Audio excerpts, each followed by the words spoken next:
News కు స్వాగతం. ఈ రోజు వార్తల్లోని ముఖ్యాంశాలు.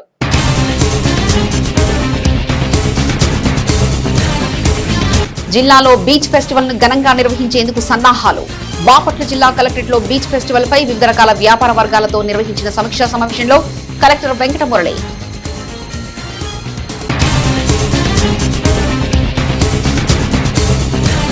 జీఎస్టీని సులభతరం చేస్తూ కేంద్ర ప్రభుత్వం నిర్ణయం పట్ల సర్వత్రా హర్షం. పేద మధ్యతరగతి ప్రజలకు ఊరట కలిగించే నిర్ణయాలు ఉన్నాయంటున్న వ్యాపార వర్గాలు.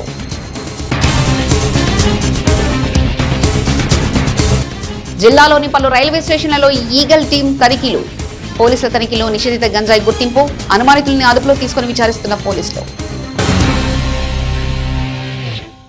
ప్రపంచ పర్యాటక దినోత్సవ సందర్భంగా సూర్యలంక బీచ్ లో నిర్వహించనున్న బీచ్ ఫెస్టివల్ పై జిల్లా కలెక్టరేట్ లోని సమావేశ హాల్లో కలెక్టర్ వెంకటమురళి, రియల్ ఎస్టేట్, బంగారు నగల వ్యాపారులు, బీచ్ రిసార్ట్ యాజమాన్యం, రైస్ మిల్లర్స్, పెట్రోల్ బంక్ ఎరువులు, విత్తనాల వ్యాపార సంఘ సభ్యులతో సమావేశం నిర్వహించారు.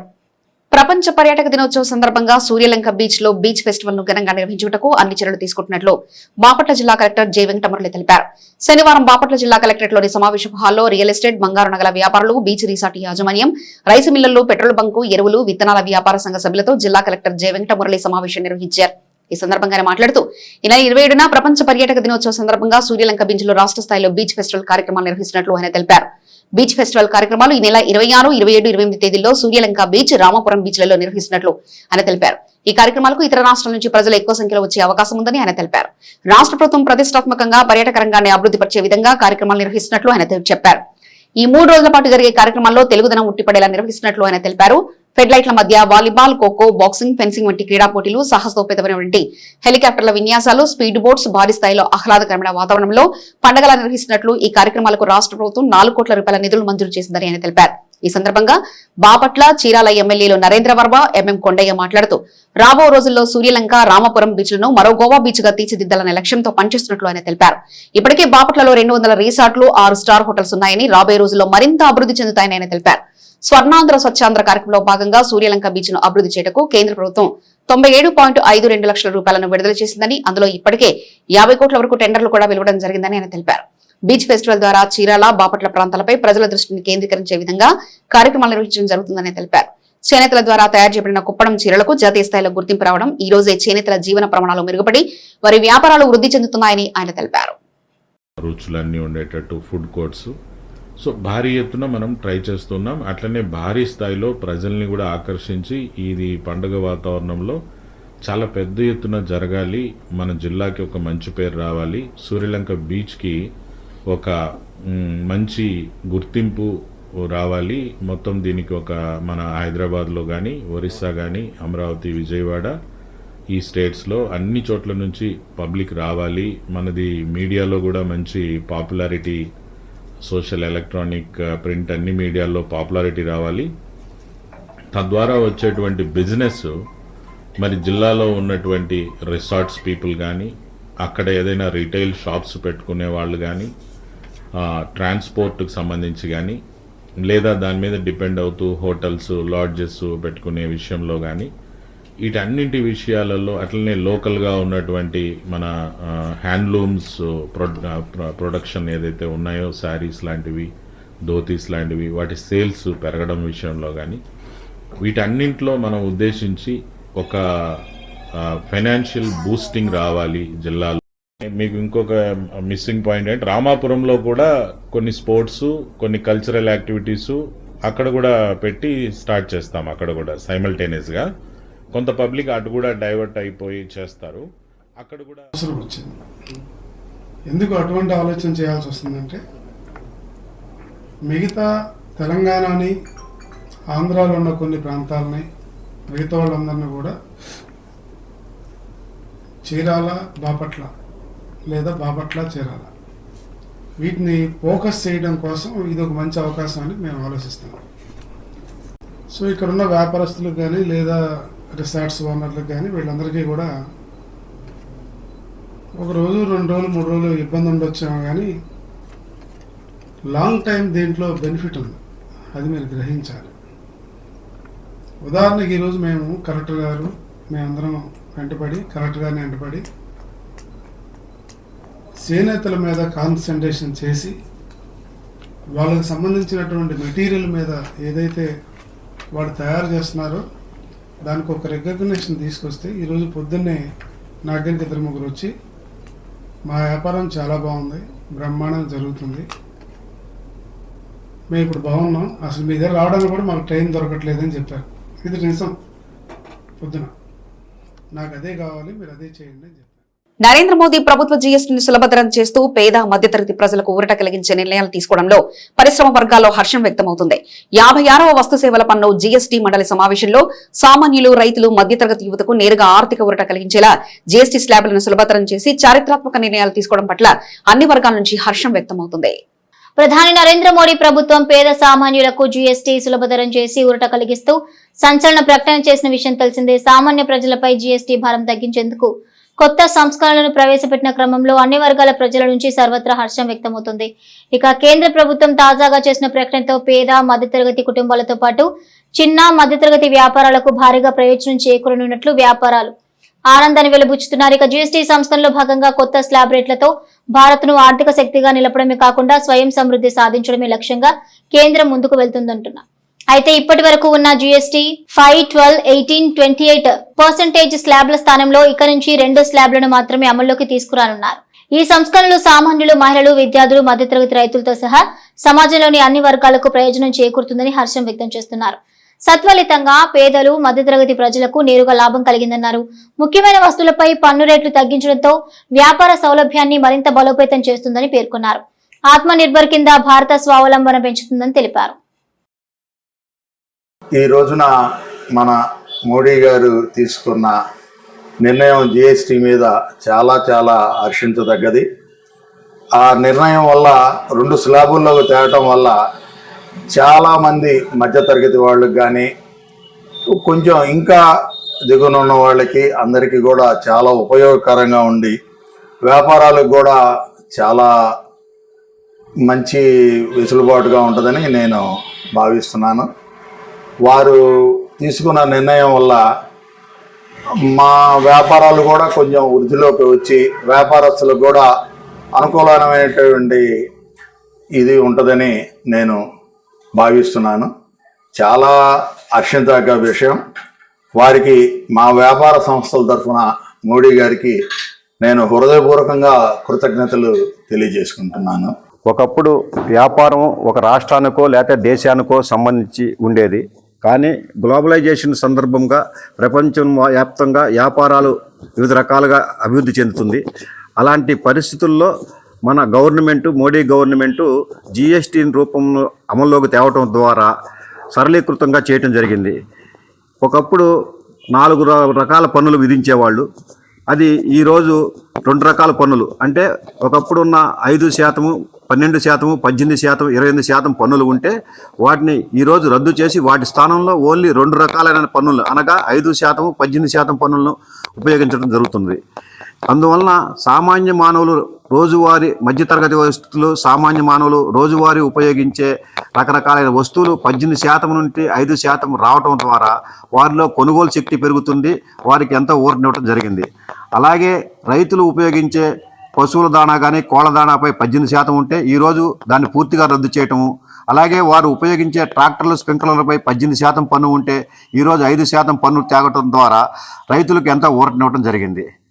ఒకప్పుడు 18% పన్ను ఉన్న ఇన్సూరెన్స్పై ఈరోజు 0% తేవటం వలన సమాజంలోని అన్ని వర్గాల వారికి సామాజిక భద్రతను పెంపొందించడం జరిగింది. అలాగే స్కూల్ విద్యార్థులు ఉపయోగించే పుస్తకాలు, మ్యాప్స్, స్కూల్ బ్యాగ్స్ తదితర వస్తువులపై 0% తేవటం ద్వారా 18% నుంచి 0% తేవడం ద్వారా వారికి కూడా ఊరటం జరిగింది. ఇలా సమాజంలోని అన్ని వర్గాల వారికి అనుకూలంగా ఉండటం వలన వాళ్ళ కొనుగోలు శక్తి పెరిగినందువల్ల మాలాంటి వ్యాపారస్తులకి వ్యాపారం కూడా పెరిగి మేము కూడా బాగా అభివృద్ధి చెందడానికి అవకాశం ఏర్పాటు చేసిన మన మోడీ గవర్నమెంట్ గారికి ఈరోజు మా వ్యాపారస్తుల తరపున హృదయపూర్వక ధన్యవాదములు మరియు కృతజ్ఞతలు తెలియజేస్తున్నాను. అలానే మన ఫైనాన్స్ మినిస్టర్ మొన్న జరిగిన జీఎస్టీ కౌన్సిల్ మీటింగ్లో చాలా రేట్స్ సవరణ జరిగింది. అంతకుముందు 4 రేట్లు ఉండేది, 5%, 12%, 18%, 28%. దాన్ని 2%లోకి తీసుకొచ్చారు. అంటే ప్రజెంట్ 5%, 18% రన్నింగ్లోకి వస్తుంది. దీని కొన్ని 28%లో ఉన్నాయి, 18కి తెచ్చారు. 5%లో ఉన్నాయి, 5%లోనే ఉన్నాయి. కొన్ని గూడ్స్కి అగ్రికల్చర్ ప్రోడక్ట్స్కి జిఎస్టీ తీసేశారు. ఇలా చేయటం వల్ల కన్జ్యూమర్ ఐటమ్స్కి అన్నీ 28% 18%లోకి వచ్చినాయి. దానివల్ల కొన్ని వస్తువులు చాలా తక్కువకి వచ్చినాయి, తక్కువ జిఎస్టీ రేట్ పడుతుంది. దానివల్ల కన్జ్యూమర్స్కి అంటే ప్రజలకి వస్తువులు తక్కువ రేట్లో మార్కెట్లో దొరుకుతుంది. దానివల్ల ప్రొడక్షన్ నేషనల్ ఇన్కమ్ కూడా ఇట్లా తక్కువ అవటం వల్ల నేషనల్ ఇన్కమ్ సంబంధించిన ఖర్చులు కూడా రొటేషన్ జరిగి నేషన్ గ్రోత్ పెరిగిద్ది.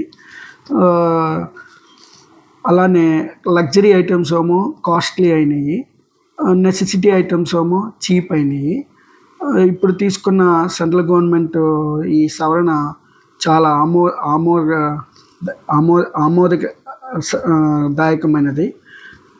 చాలా బాగా డెసిషన్ తీసుకొని సవరణ చేశారు ఇప్పుడున్న పరిస్థితుల్లో. దీనివల్ల ఇన్ఫ్లేషన్ కూడా పెరిగిద్ది. కంపెనీ ఎకానమీ కూడా, దేశం యొక్క ఎకానమీ కూడా చాలా గ్రోత్ పెరిగిద్ది. సో దీన్నే 2.0 జిఎస్టీ సవరణ బిల్లు అంటారు. దేశం తీసుకున్న దీనివలన ప్రజలకు కూడా చాలా మేలు జరుగుతుందని విన్నవించుకుంటూ ఇట్లు మీ వెంకటేశ్వరరావు, ఆడిటర్. బాపట్ల జిల్లాలోని పలు రైల్వే స్టేషన్లో రైళ్లలో ఆర్పీఎఫ్, జీఆర్పీ, ఈగల్ టీం పోలీసుల సంయుక్తంగా తనిఖీలు ముమ్మరం చేశారు. అధికారుల తనిఖీలలో బాపట్ల నుంచి చీరాల వైపు వెళ్తున్న ధన్బాద్ టాటానగర్ అల్లెప్పి ఎక్స్ప్రెస్ రైల్లో 4 కేజీల గంజాయిని పోలీసులు గుర్తించారు. బాపట్ల జిల్లాలోని పలు రైల్వే స్టేషన్లో రైళ్లలో ఆర్పీఎఫ్, జీఆర్పీ, ఈగల్ టీం పోలీసులు సంయుక్తంగా తనిఖీలు ముమ్మరం చేశారు. అధికారుల తనిఖీలలో బాపట్ల నుంచి చీరాల వైపు వెళ్తున్న ధన్బాద్ టాటానగర్ అల్లెప్పి ఎక్స్ప్రెస్ రైల్లో 4 కేజీల గంజాయిని పోలీసులు గుర్తించారు. Eagle team, dog squad team joint సోదాలు చేస్తుండగా రైల్లో ప్రయాణికుని వద్ద కొన్ని బ్యాగులు అనుమానంగా కనిపించాయి. దీంతో బ్యాగులను పరిశీలించగా 3 గంజాయి మూటలు దొరికాయి. పట్టుబడిన గంజాయి 4 కేజీలు ఉంటుందని పోలీసులు తెలిపారు. వెంటనే గంజాయిని సీజ్ చేసి ఒక అనుమానితుని అదుపులో తీసుకుని చీరాల జీఆర్పీ పోలీస్ స్టేషన్ కు తరలించారు. కాగా గంజాయి ఎక్కడి నుంచి ఎక్కడికి తరలిస్తున్నారు, నిషేధిత గంజాయి తరలింపు వెనుక ఎవరున్నారనే కోణాలలో పోలీసులు విచారణ చేపడుతున్నారు. ఈ దినము Bapatla eagle team, GRP, RPF సిబ్బంది అందరూ కలిసి ట్రైన్ నెంబర్ 13351 అలపూజ ఎక్స్ప్రెస్ నందు తనిఖీలు నిర్వహించడం జరిగింది. ఇంకా డాగ్ స్పాట్ తోటి ఆ క్రమంలో బాపట్ల నుంచి చీరాల వరకు తనిఖీలు నిర్వహిస్తున్నప్పుడు జనరల్ బోగిలో ఒక 4 కేజీస్ గంజా ఒక బ్యాగులో గుర్తించడం జరిగింది. ఆ బ్యాగ్ ఒక వ్యక్తిగా గుర్తించి అతని వ్యక్తిని అదుపులోకి తీసుకోవడం జరిగింది. అతను కేరళ స్టేట్ సంబంధించినది. ఇతను ధన్బాద్ నుంచి కేరళకి తీసుకెళ్ళి గంజాయి అమ్ముతామని చదువుతున్న క్రమంలో మాకు చీరాల అదుపులో తీసుకుని అతను అరెస్ట్ చేసి కేసు రిజిస్టర్ చేసి అరెస్ట్ చేస్తారు. ప్రభుత్వం తమ న్యాయపరమైన సమస్యలను పరిష్కరించాలని డిమాండ్ చేస్తూ శనివారం చీరాల మున్సిపల్ కార్యాలయం వద్ద సచివాలయ ఉద్యోగులు నల్ల బ్యాడ్జీలతో నిరసన ప్రదర్శన నిర్వహించారు. ఉద్యోగులు జేఏసీ పిలుపు మేరకు రాష్ట్ర వ్యాప్తంగా సచివాలయ సిబ్బంది ఎదుర్కొంటున్న సమస్యలపై సచివాలయ ఉద్యోగులు శనివారం నిరసన ప్రదర్శనలు చేపట్టారు. ఈ క్రమంలో చీరాల మున్సిపల్ కార్యాలయం వద్ద సచివాలయ ఉద్యోగులు నల్ల బ్యాడ్జీలతో నిరసన ప్రదర్శన నిర్వహించారు. అనంతరం మున్సిపల్ కమిషనర్ అబ్దుల్ రషీద్ కు సమస్యలతో కూడిన వినతి పత్రాన్ని అందజేశారు. ఇంటి నుండి తప్పిపోయిన ఓ బాలుడు వేటపాలెం రైల్వే స్టేషన్ సమీపంలో తిరుగుతుండగా గమనించిన వేటపాలెం సబ్ ఇన్స్పెక్టర్ జనార్దన్ బాలుడి ఫోటోలను మహిళా కానిస్టేబుల్ గ్రూప్ లో పెట్టిన సిబ్బందిని అప్రమత్తం చేయడంతో బాలుడిని తల్లిదండ్రుల చెంతకు చేర్చగలిగారు. ఇంటి నుంచి తప్పిపోయిన ఓ బాలుని చాకచక్యంగా తల్లిదండ్రుల వద్దకు గంటల వ్యవధిలో సురక్షితంగా చేర్చిన ఘటన వేటపాలెం పోలీస్ స్టేషన్ పరిధిలో వెలుగు చూసింది.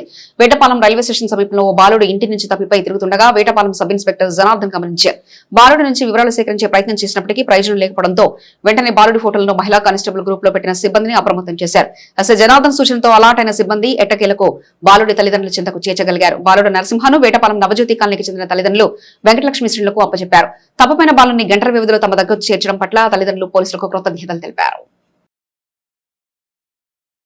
Vetapalem saint Ann's college of engineering and technology కళాశాలలో ఎలక్ట్రానిక్ అండ్ కమ్యూనికేషన్ ఇంజనీరింగ్ విభాగ అధ్యాపకురాలు జె కవిత పిహెచ్డి డిగ్రీ పొందినట్లు కళాశాల సెక్రటరీ వనామ రామకృష్ణరావు, కరస్పాండెంట్ శ్రీమంతుల లక్ష్మణరావు ఓ ప్రకటనలో తెలిపారు. Vetapalem saint Ann's college of engineering and technology కళాశాలలో ఎలక్ట్రానిక్ అండ్ కమ్యూనికేషన్ ఇంజనీరింగ్ విభాగ అధ్యక్షురాలు జె కవిత పిహెచ్డి డిగ్రీ పొందినట్లు కళాశాల సెక్రటరీ వనామ రామకృష్ణరావు, కరస్పాండెంట్ శ్రీమంతుల లక్ష్మణరావు ఓ ప్రకటనలో తెలిపారు. ఈ సందర్భంగా కళాశాల principal doctor K Jagadish Babu మాట్లాడుతూ కళాశాల అధ్యాపకురాలు Kavitha design, fabrication and characterisation of MEMS based capacitive pressure sensor for low pressure biomedical applications అనే అంశంపై పరిశోధన చేసి PhD డిగ్రీ సాధించినట్లు తెలిపారు. విశాఖపట్నానికి చెందిన ఆంధ్ర విశ్వవిద్యాలయం college of engineering professor P Swapna ఆధ్వర్యంలో ఈ పరిశోధన చేసినట్లు ఈసీఈ విభాగిపతి డాక్టర్ ఆర్ రాజేంద్ర ప్రసాద్ తెలిపారు. ఈ పరిశోధన Indian nano electronical user programme కింద centre for nano science and engineering, Indian institute of science Bengaluru, ministry of electronic and information technology, government of India సహకారంతో నిర్వహించినట్లు జె కవిత తెలిపారు. కాగా అధ్యాపకురాలు కవితకు PhD డిగ్రీ పొందడం పట్ల కళాశాల అధ్యాపక సిబ్బంది, అధ్యాపకేతర అభినందనలు తెలియజేశారు.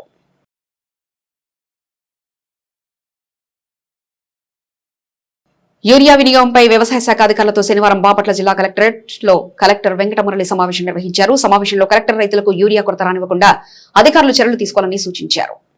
సాగు భూమి సామర్థ్యం మేరకు రైతులకు సూచించిన మోతాదులోనే యూరియా వాడాలని బాపట్ల జిల్లా కలెక్టర్ జె వెంకటమురళి తెలిపారు.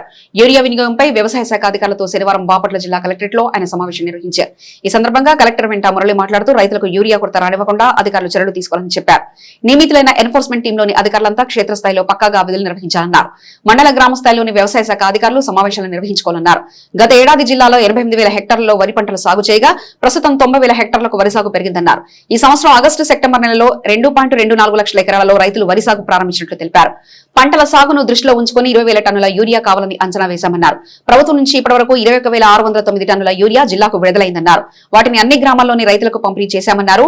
రేపల్లె వ్యవసాయ శాఖ ఏడీ పరిధిలో 1.20 లక్షల ఎకరాలు వరి పంట సాగు ప్రారంభం కాగా 5,660 టన్నుల యూరియా రైతులకు చేరాయన్నారు. బాపట్ల వ్యవసాయ శాఖ ఏడీ పరిధిలో 1.25 లక్షల ఎకరాల వరి పంట సాగు చేపట్టే అవకాశం ఉన్నందున 4,576 టన్నుల యూరియాను రైతులకు ఇచ్చామన్నారు. చీరాల, పర్చూరు, అద్దంకి వ్యవసాయ శాఖ ఏడీల పరిధిలో వరి పంట తక్కువగా సాగవుతున్నట్లుగా వివరించారు. ప్రస్తుతం జిల్లా వ్యాప్తంగా వ్యవసాయ శాఖ ఆధీనంలో 230 టన్నుల యూరియా, DCMS వద్ద 500 టన్నులు, సహకార శాఖ వారి వద్ద 530 టన్నులు అందుబాటులో ఉన్నాయని తెలిపారు.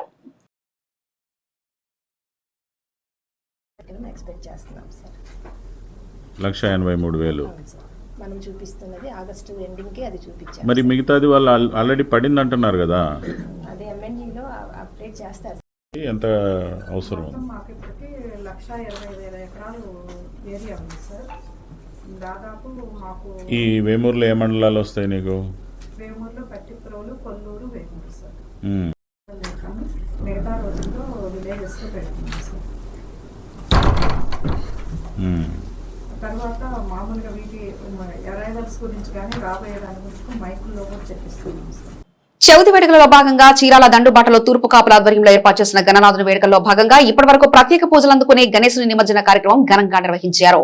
చవితి వేడుకల్లో భాగంగా చీరాల దండుబాటలో తూర్పు కాపుల ఆధ్వర్యంలో ఏర్పాటు చేసిన గణనాథుని వేడుకల్లో భాగంగా ఇప్పటి వరకు ప్రత్యేక పూజలు అందుకునే గణేశుని నిమజ్జన కార్యక్రమం ఘనంగా నిర్వహించారు. ఈ సందర్భంగా ప్రత్యేక పూజల అనంతరం పురవిధులలో సాంప్రదాయ నృత్య ప్రదర్శనలు, యువకుల కేరింతల నడుమ గణేశుని నిమజ్జనానికి తరలించారు. ఆయా కార్యక్రమాల్లో పెద్ద ఎత్తున యువకులు, మహిళలు పాల్గొన్నారు. నవ్య న్యూస్ ముగించే ముందు ముఖ్యాంశాలు మరోసారి.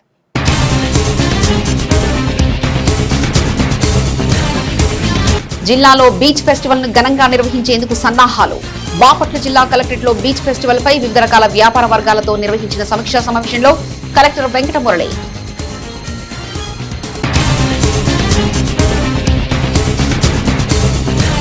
జీఎస్టీని సులభతరం చేస్తూ కేంద్ర ప్రభుత్వం నిర్ణయం పట్ల సర్వత్రా హర్షం. పేద మధ్యతరగతి ప్రజలకు ఊరట కలిగించే నిర్ణయాలు ఉన్నాయంటున్న వ్యాపార వర్గాలు.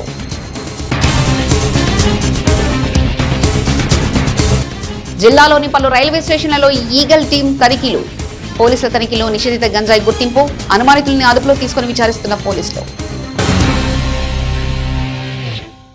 నవ్యాను సుద్దరితో సమాప్తం. నమస్కారం.